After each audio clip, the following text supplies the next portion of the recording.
Hello everyone. Today we are going to start a topic general exceptions from Indian Penal Code.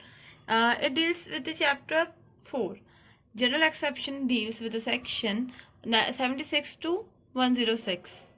As we all know कोई भी जो act होता है वो अपने आप में एक अपराध तो होता नहीं है, चाहे वो कितना ही रॉन्ग क्यों ना हो या फिर वो कोई टॉर्ट ही क्यों ना हो, अपकृत्य क्यों ना हो, कितना ही बुरा एक्ट क्यों ना हो, वो तब तक गलत नहीं होता जब तक वो किसी एक्ट में उसके लिए पिनल प्रोविजंस नहीं हो या किसी एक्ट में वो ऑफेंस के रूप में डिफाइन नहीं किया गया हो। तब तक कितना भी रॉन्गफुल एक्ट कर लो वो ऑफेंस नहीं होता है। ठीक है, लॉ जो है वो टाइम टू टाइम कोई भी एक्ट को मुक्ति प्रदान कर सकती है या कोई भी एक्ट को दंडनीय बना सकती है, क्योंकि कभी कभी हमने देखा है कि एक ही एक्ट दो व्यक्ति द्वारा किया गया तो कभी कोर्ट एक व्यक्ति को एक्विट कर देती है, कभी एक व्यक्ति को कन्विक्ट कर देती है। ऐसा क्यों? कुछ एक्सेप्शंस दिए हुए हैं हमारे आईपीसी में, जिसमें अगर किसी भी पर्सन का जो केस है वो इसमें इन एक्सेप्शंस के अंदर आता है तो कोर्ट उनको पनिश नहीं करेगी, मतलब उन पर्सन द्वारा ऑफेंस वो जो उन्होंने जो भी एक्ट किया है वो ऑफेंस नहीं माना जाएगा, क्योंकि उनका जो केस है वो इन एक्सेप्शंस के अंदर आ रहा है।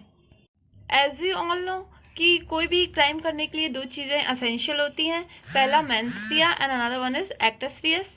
मेंस रिया मतलब होता है गिल्टी माइंड। जब तक किसी व्यक्ति का माइंड गिल्टी नहीं होगा उस एक्ट को या उस ऑफेंस को करने के लिए, तब तक वो पनिशेबल नहीं होगा। और उसका दूसरा है एक्टस रियस, मीन्स ऐसा एक्ट जो कि रॉन्ग है।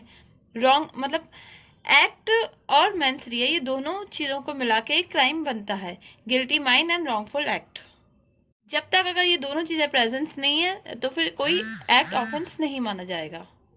अब कोर्ट ने दो तरह के एक्ट्स बताए, एक्सक्यूजेबल एक्ट्स एंड मतलब एक्ट में बताए गए हैं कि एक एक्सक्यूजेबल एक्ट्स होते हैं और एक जस्टिफिएबल एक्ट्स होते हैं।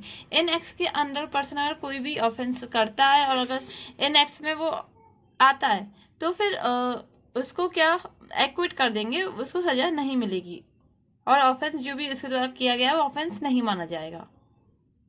So I'm telling you which section deal with the excusable acts and which section deal with the justifiable acts. First one is excusable acts. Section 76 to 79, which is of mistake of fact, deals under the excusable acts.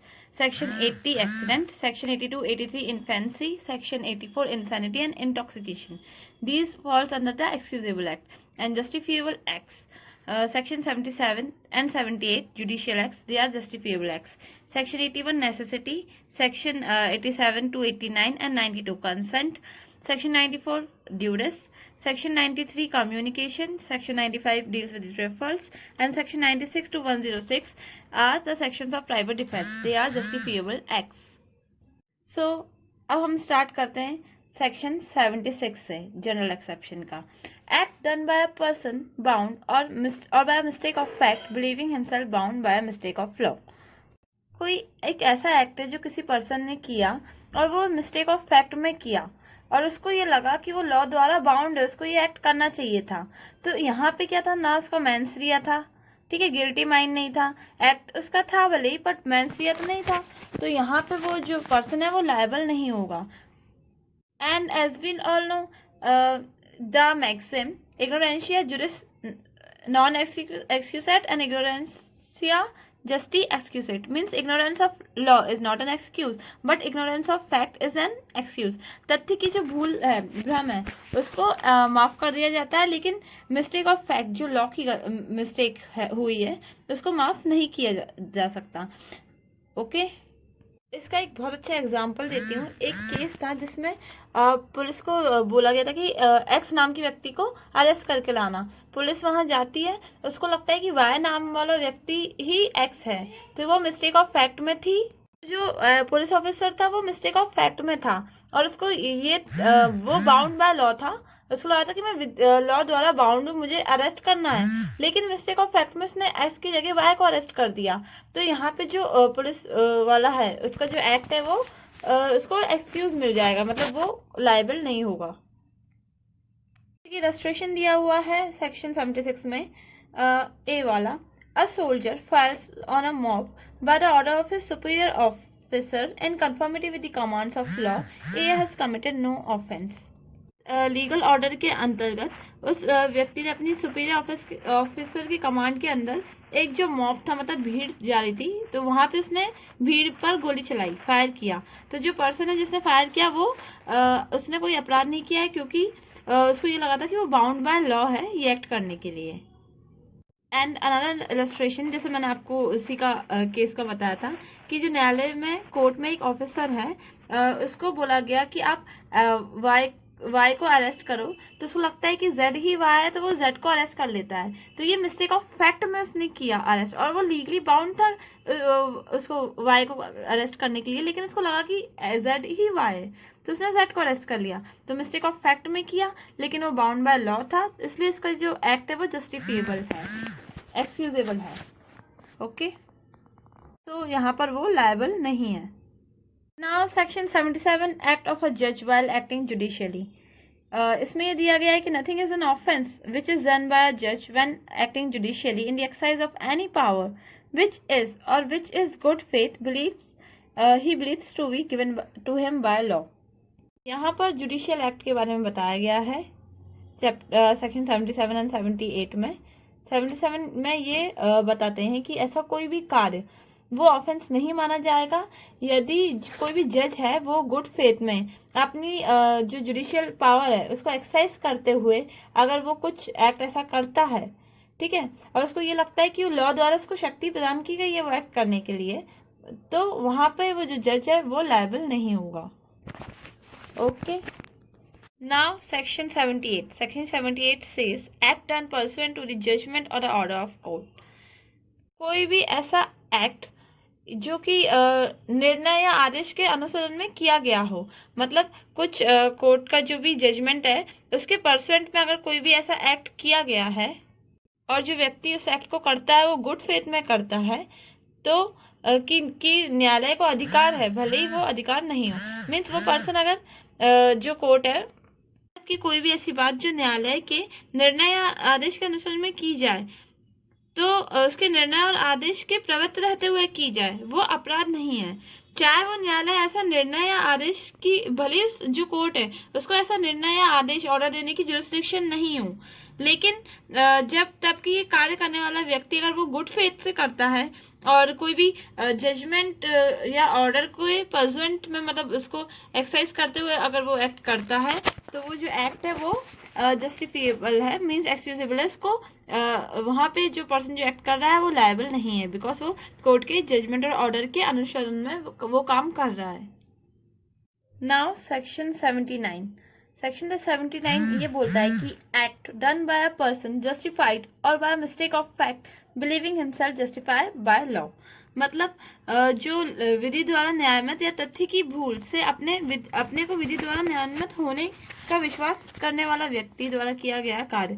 मतलब कि कोई व्यक्ति अगर वो कोई ऐसा कार्य करता है और उसको लगता है कि नहीं ऐसी सिचुएशन में ये कार्य सही था, मतलब वो लॉ द्वारा वो जस्टिफिएबल है उसका एक्ट, कि इसको ऐसे सर्कमस्टेंसेस में ये एक्ट करना चाहिए, तो वो व्यक्ति जो ऐसा एक्ट करता है वो लायबल नहीं होगा। इसका एक इलस्ट्रेशन में आपको बताती हूँ कि A sees Z commit what appears to be A to be a murder in the exercise of best of his judgment accepted in good faith of the power which the law give all the person apprehending। A को ये लगता है कि जो Z है वो murder कर रहा है, ठीक है, तो जो ए है उसको लगता है, उसको पता है कि लॉ ने सभी पर्सन को ऐसी पावर दी है कि जितने भी मर्डरर्स हैं तो उनको या तो क्या बोलते हैं इसको मतलब उनको रोक के डिटेन करके पुलिस के हवाले कर दो उन पर्सन को, तो वो ऐसे ही करता है, जेड को वो सीज कर लेता है ना, ताकि उसको डिटेन कर ले ताकि वो प्रॉपर अथॉरिटीज को जेड को दे सके। तो भले ही यहाँ जेड ने कोई ऑफेंस नहीं किया, मर्डर नहीं किया, सिर्फ ए को ऐसा लगा कि वो करता मर्डर, मतलब वो उस टाइम मर्डर कर रहा, ऐसा ए को लगा, ठीक है, पर जेड ने नहीं किया था, और ए को लगा कि उसके पास ये राइट है कि वो सारे मर्डरर्स को, मतलब लॉ ने इसको राइट दिया है कि जो भी मर्डरर्स हैं उनको जो डिटेन करके प्रॉपर अथॉरिटीज के पास उनको पेश करना है। तो फिर अगर वो जेड को डिटेन कर लेता है प्रॉपर अथॉरिटीज के पास पेश करने के लिए, तो यहाँ पे ए ने कोई ऑफेंस नहीं किया है, और वहां पे जेड जो है वो अपने सेल्फ डिफेंस में एक्ट भी कर सकता था। ओके, नाउ सेक्शन 80 ये बताता है कि accident in doing a lawful act. कोई भी तुम लॉफुल एक्ट कर रहे हो और गलती से एक्सीडेंट या मिसफॉर्च्यून हो जाता है और उस एक्ट करने में तुम्हारा कोई क्रिमिनल इंटेंशन या नॉलेज नहीं रहती है उस लॉफुल एक्ट को। कोई भी एक लॉफुल एक्ट है और तुम लॉफुल मैनर में उसको कर रहे हो, प्रॉपर केयर क्वेश्चन पूरे अटेंशन के साथ अच्छे से उसको गुड फेथ में वो कार्य कर रहे हो और उसमें उसमें कोई दुर्घटना एक्सीडेंट या मिसफॉर्च्यून हो जाती है तो फिर वहां पे वो तुम लायबल नहीं होगे। जैसे कि यहाँ पे एक इलस्ट्रेशन दिया है, A is at work with a hatchet, the head flies off and kills a man who is standing by. Here, if there was no want of proper caution on the part of A, his act is excusable and not an offense। देखो यहाँ पे A जो है ना वो कुल्हाड़ी से काम कर रहा था और वो प्रॉपर केयर एंड अटेंशन के साथ गुड विथ मतलब कुल्हाड़ी से काम कर रहा था और उसने ये सोचा नहीं था कि उसका जो कुल्हाड़ी का जो हेड है वो उड़ के किसी व्यक्ति पे लग जाएगा। तो वो एकदम से एक्सीडेंट हुआ, उस कुल्हाड़ी का जो हेड था वो निकल के दूसरे व्यक्ति पे लगा तो वो दूसरा व्यक्ति जो है वो मारा गया। तो ए ने तो यहाँ पर अपनी तरफ से पूरी प्रॉपर केयर एंड अटेंशन भरती थी, है ना, उसको इतना उसने सोचा ही नहीं था कि ऐसा एक्ट हो जाएगा। तो लॉफुल एक्ट कर रहा था, वो कुल्हाड़ी से अपना पेड़ काट रहा था, जो भी काम कर रहा था, लेकिन इसमें एक्सीडेंट हो गया।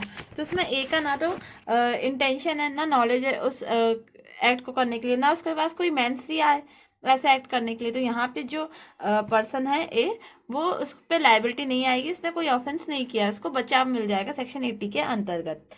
ओके, सो आई होप आपको समझ में आया हो। अगर समझ में नहीं आता है और कोई भी क्वेरीज होती है then you can ask in a comment section. Thank you.